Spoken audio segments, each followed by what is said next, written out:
So, so already we had one session on physical units and measurement where we discussed the concept of density. Mainly in this chapter, we are only focusing on density. So density is a physical measurement technique what we use in physics. Like we have lot of scalar and vector quantities we have. So one of the quantity is density. Where what is density? Density basically defined as mass by volume.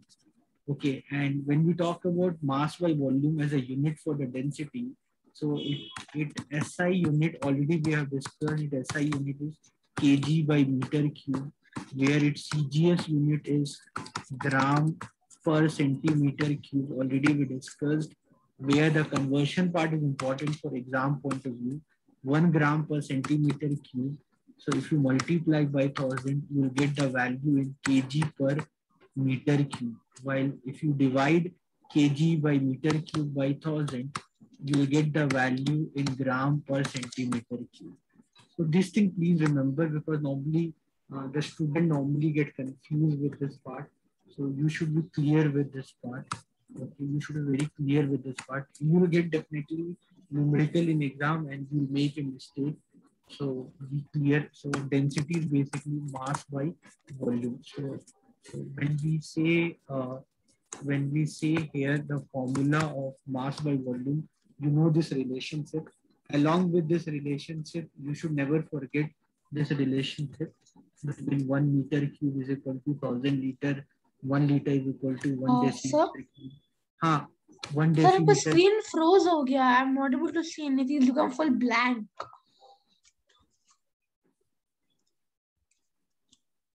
So 1 decimeter cube is equal to 1000 centimeter cube. 1 centimeter cube is equal to 1 milliliter. No, sir, I'm asking. So this relationship is very important. Like you should remember that one meter cube is equal to 1000 liter, where 1 liter is equal to 1 decimeter cube. So you should remember 1 liter is equal to 1 decimeter cube. You should also remember 1 centimeter cube is equal to 1 milliliter. So you should know 1 liter is equal to 1000 centimeter cube or 1000 ml. Similarly, you should know 1 meter cube is equal to 10 to the power 6 centimeter cube. So using that relationship only, ultimately this relationship between the SI unit of density and CGS unit is being determined. Okay, so there's as such there's no formula to calculate the density of substance directly. Only one way to calculate density is to calculate the mass of a substance, and you divide this mass by volume, so you will get the density of the substance. So what we have studied till now, we have studied about density of a solid, and the density of solid we studied about a regular solid, and we studied about irregular solid. We studied about regular solid and we studied about irregular solid. Now for regular solid, how will you calculate the density? You can easily find the mass of a regular solid by using any physical balance or beam balance, and you can find the volume of the regular solid very easily if you know the formula of mensuration. What is a volume cylinder? Pi r square h. Volume of cuboid, length into breadth into height. Volume of cube, L a cube. Volume of cone, 1 by 3 pi r square h. Volume sphere, 4 by 3 pi r cube. So simply by dividing the mass by volume, you easily find their density. While for irregular solid, what we normally do, we use the displacement theory, displacement principle theory of Archimedes principle that says that in any liquid, if you pour any solid in any liquid having defined volume, if you pour any solid from outside, definitely that solid will displace some water from the liquid, or that will lead the height of the liquid to increase, and that change in the height of the liquid is basically the volume of the solid which you have displaced. So we have talked about uh, this, measuring cylinders. We talked about Eureka can. Okay, so by using measuring cylinder and Eureka can, we can easily figure out the volume of the irregular solid. Its mass can be found out very easily by using any beam balance or physical balance. And then by dividing the mass by volume, we get the density. Similarly, we studied how to find the density of liquid. So it is easier to find the density of liquid. For that, we spoke about this formula M2 minus M1 by volume. So what we do normally for a liquid, so for a liquid, we took the same measuring cylinder, and the mass of that liquid can be measured indirectly. How we measure the mass of the liquid? So first we measure the mass of the beam balance. Let it mass is M1. Okay, and then the liquid is poured into that measuring cylinder to a certain height. So by that we'll get the volume very easily. Finding volume of liquid is an easy task. Okay, and then when the liquid is poured into the physical balance into that measuring cylinder, definitely there will be increase in the mass of the measuring cylinder. So with that, you can find easily the mass of the liquid with the formula called M2 minus M1. Its volume you already found, that you can easily know because measuring cylinder comes with a defined volume. Okay, or otherwise for volume part, we can use something called density bottle. Okay, so density bottles are very common in laboratory whenever we talk about the calculation of density of a liquid. So density volume bottles come with a defined volumes. Okay, and at the top of the density bottle, you have a cap. Okay, so you pour the liquid till the maximum height and then you put the cap. So any extra water will automatically will come out from that. And that way you know that you have a defined volume of the liquid. And then we spoke about how you can measure the density of a gas. To measure the density of the gas, what basically we have taken for the measure the density of the gas, we took a measuring cylinder, we clean it properly with a distilled water, and then what we do, we use vacuum pump so that we remove all the waters, all the air which is present inside that measuring cylinder. Then we measure it mass. Okay, so we know the mass then of the measuring cylinder very easily. Let that is M1, and then whatever gas density which we want to calculate, we very carefully with a defined environment, we try to pour the gas over the measuring cylinder so that once the gas is being poured, then it is being covered. So now we have a defined volume of the gas inside the measuring cylinder, and again its mass can be calculated. So definitely there will be increase in mass. So with that we can find the mass of the gas by the formula called M2 minus M1, and when you divide with the volume, because we know the volume of the gas because it is poured in the measuring cylinder, so we know a defined volume. So by again you find the easily the density of the gas. Then we studied about relative density. So relative density is basically the density of any substance with respect to the density of water. For calculation purpose, we assume that the density of water for calculation purpose, although that depend from kind of water, distilled water, salt water, the different forms of water available, fresh water. So, but we assume that the density of water is 1 gram per centimeter cube or 1000 kg per meter cube. Although this density is actually acquired by the water at 4 degrees Celsius, because the maximum density of water is at 4 degrees Celsius. But here for calculation purpose, we go with this hypothesis. So where and with that, we can easily find the relative density. So relative density is nothing but the other name of relative density is also specific gravity. It is basically the density of the substance by the density of the water. So you can write density of the substance as the mass of the substance by the mass of the water. And then you can write density of water as the mass of water by the volume of water. If you take equal quantities of both water and the liquid, definitely then the volume part will get cancelled here. So then you get the formula of relative density, which is mass of the substance by the mass of water, or mass of 1 centimeter cube of substance by the mass of 1 centimeter cube of water. So by looking at simply at the relative density data of any substance, I can easily figure out that substance will float in the water or not. Okay, so like if I talk about icebergs, So iceberg relative density is around 0.9. So if you see the iceberg, the relative density is 0.9. So it means what? It means that it means what? It means that 90% of the iceberg will remain inside the level of the water. Only 10% of the iceberg or ice will be seen outside the sea water, and they will actually float over the water. Okay, they will not sink on the water. While if you put an iron nail, so iron nail having a density around 7.8 gram per centimeter cube. If you put iron nails, if you put iron into the water, it will definitely will sink, because relative density of iron is much more than the density of the water. So you can understand this part. So the concept of relative density actually helps you very easily, that whenever you see this value of relative density, you can easily understand by looking at that will the substance will float or will the substance will sink on the water. So here, relative density, when we talk of relative density actually help us to study the principle of flotation. When we talk of relative density, it actually help us to understand the principle of flotation in our day-to-day life. Okay, so we were discussing about the concept of relative density. Either you can say relative density or you can say specific gravity.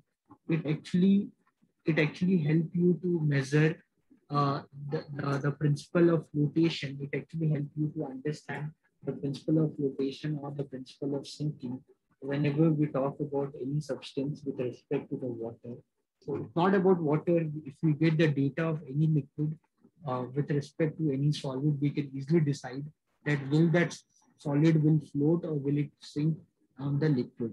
So that way the relative density applies one of the very, what you say, specific role in our day-to-day life to understand the principle of hydraulics.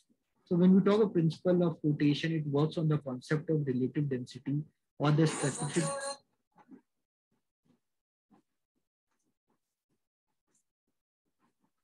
So when we study I'm very sorry for that inconvenience.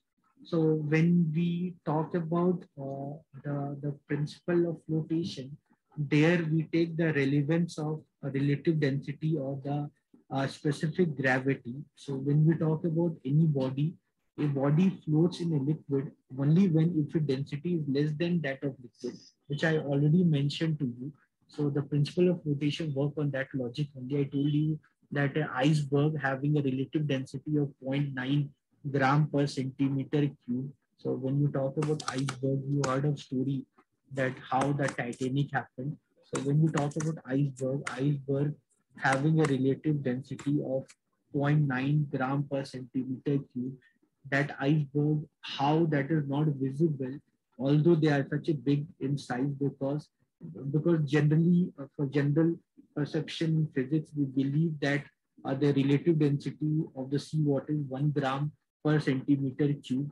And because the relative density of seawater is more than the relative density of river water, so it's easy to float or easy to swim on the seawater as compared to the river water. And when we are talking about iceberg, because the iceberg relative density is 0.9, so and the seawater, I'm assuming the relative density as 1 gram per centimeter cube. So what will happen? Your iceberg will not submerged into the seawater. Your iceberg will float in the seawater. So it depends. Like it depends how much the relative density of a substance is less than the density of water. Imagine if the relative density of the substance is 0.5, then the substance will move like this in the water. Half of the part will be submerged, half of the part over water. Talking about iceberg, its relative density is 0.9. So that means when we talk about iceberg, 90% of iceberg is inside the seawater, while only 10% would be visible. So whatever is your relative density, that much percentage will be submerged in the water, and remaining percentage will be over the water. I hope you understand it. If a relative density of some substance is 0.7, So it means only 30% of that substance will be visible over the water. Remaining 70% will be inside the water. So if any body is having that relative density, which is less than the density of the liquid in which this solid is being dipped, then the body will float on the liquid. While if the density of the solid is more than the density of liquid in which it pour, then definitely the solid will sink in the liquid. Like for the example, when I talk about iron ball, they have density around 7.86. So when you if you put them in water, they'll definitely will sink, because you know that we are assuming the density of water to be 1 gram per centimeter cube. While the same iron nail, if you put in mercury, then they will float in the mercury. The same iron nail. How the same iron nail will float in the mercury? Because when we are comparing here the iron nail, when we talk about iron nails, so iron nails having a relative density of 7.8 gram per centimeter cube. When you put them into water, so water having a relative density of 1 gram per centimeter cube, what will happen? It will sink. The same iron nail, if you put them in mercury, mercury having a relative density of around 13.6 gram per centimeter cube, the same iron nail having a relative density of 7.8 gram per centimeter cube, they will float. Okay. So why they're floating? Because the relative density is less than the density is less than the density of mercury. So there's sea called Dead Sea. So there's a Dead Sea that you can never, what you say, die inside that, probably of sinking, because the density of the sea is like that no one actually sink in that sea. So because the density of that sea is that much. So you can Google to know more about Dead Sea. So I hope you understood the principle of rotation. So when a body is submerged in liquid, the following two forces actually act on a body.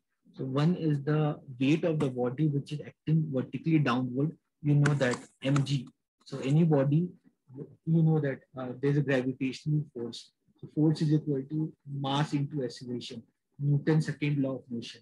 So whenever you talk about any body at any instant of time, you are having a downward gravitational force by which Earth attracts you, that is called mg.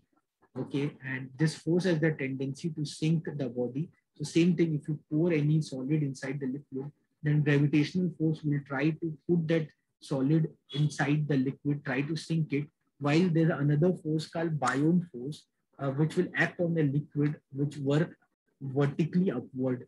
Okay, there's another force which will act vertically upward. We'll call that force as a Bion force, and this force will be equal to the weight of the liquid, which is displaced by the immersed part of the liquid. I hope you remember when we talked about how to figure out the volume of the irregular solid. So there we talked about an experiment that you have through the thread, you have to try to make the irregular solid to be dipped inside the liquid, and then the solid will definitely will displace some water. That water, that volume of water which it will displace, will tell you the volume of the irregular solid. So this volume of the water which is being displaced will ultimately will decide the Bion force. The Bion force which will act vertically upward, which will work which will work vertically upward, and that will make sure that the body floats. For the reason of flotation for any solid or the liquid, this Bion force should be more than the weight of gravity. Okay, so I hope you're understanding, and this force has the tendency to move the body up. The another name of Bion force is also called upthrust. So this is another name of Bion force. Okay, so you need to understand this part. So now the next thing what you need to understand. So here when we talk about like I gave you example of iceberg and other examples, I told you that iceberg having a relative density of 0.9, so 90% of the part of iceberg would get submerged in the sea, only 10% become visible outward. So here the very important thing you can understand that only that much portion of the body will immerse in the liquid, okay, by which the weight of the liquid displayed balance the total weight of the body. So why this is not totally floating? Why the liquid is not totally floating? Why is getting submerged? Because the reason of getting submerged, because it want to balance the mg, because it want to balance the mg, and to balance the mg, so it will try to disperse that much what you say, the mass of water, which can create that much upthrust, so that it can balance the gravitational force, and that way that can help the body not to sink over the liquid. So in the case if the density of the solid is equal to the density of liquid, so all such cases where you have same density, then this would be the scenario which you can see in the diagram. The body will be like this.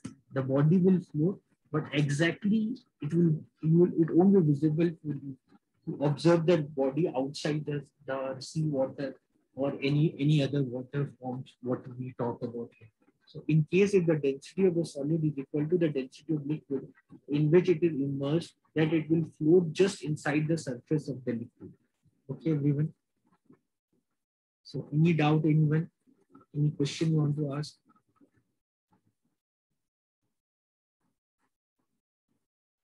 So this you can talk about this. You know that glycerin, the glycerin. You talk about water. There's a wood.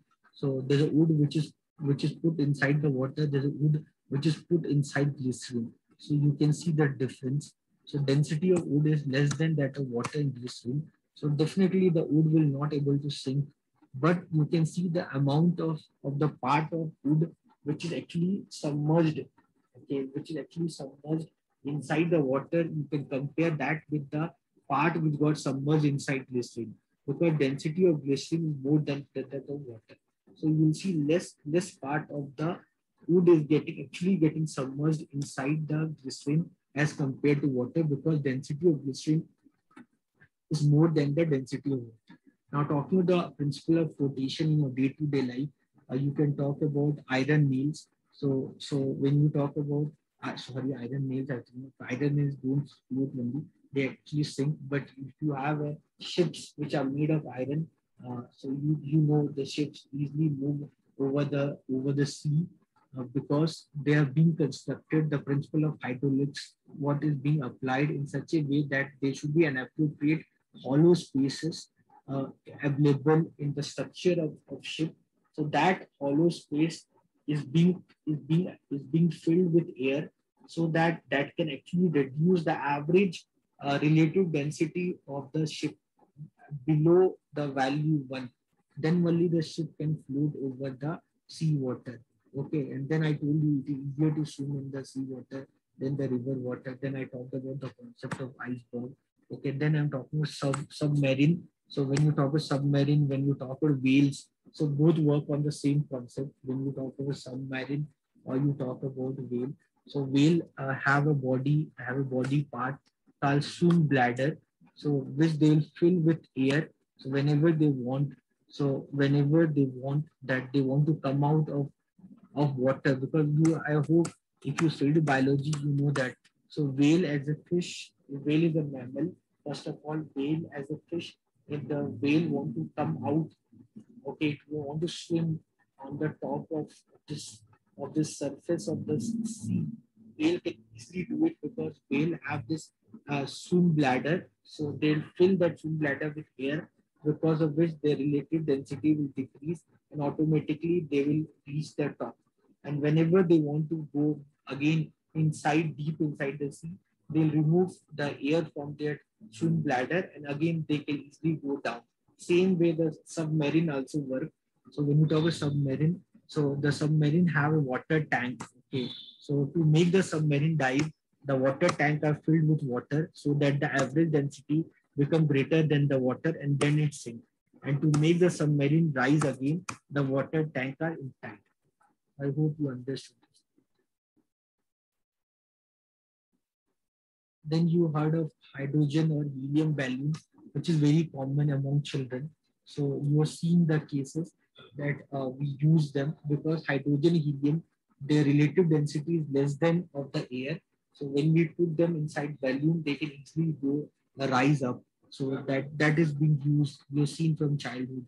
I hope you've seen it while you used to go to fair. So you've seen this thing. So the reason here is that the density of these gases are less than that of the air. Thus, the Bion force, which experienced by the balloon due to the air. So the Bion force, which is experienced by the balloon because of the air, hydrogen and helium air, which is having a density less than the air.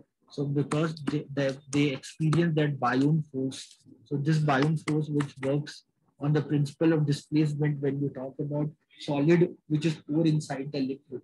So this Bion force which is being experienced by the balloons. So that Bion force become much more than the force of gravity. So when you fill the balloon with hydrogen and helium gases, so these gases having a density lesser than the air, so the resultant Bion force which they will create, that would be much more than the gravitational force by which that balloon can be attracted by the earth. And that way the balloon easily rises up because of this upward Bion force. So I hope you have understood this. So this all theoretical part was important for us to understand this chapter, health physical units and measurement, which is one of the very important chapter in physics. So that is what we have discussed here. I hope you have understood this. Here, more or less in this chapter, we learned the concept of density, and then we used that concept of density to calculate the density of liquid, density of solid, density of gas. Then we learned the concept of principle of relative density and how relative density is being used in our day-to-day life, okay, while working on the principle of flotation and sinking. So that is what we have done in this session, guys. So I hope you have understood what all we have done. So it's time to wind up the class. I'll do one more session where I'll focus on the numericals related to this chapter. So there I'll intensively will cover the numericals related to this chapter. And there, for numerical part, you can watch that video to understand how to work on the numericals related to this chapter, which is a physical units of measurement, where we studied the concept of density. Thank you, everyone. I'll see you all in next class. Take care.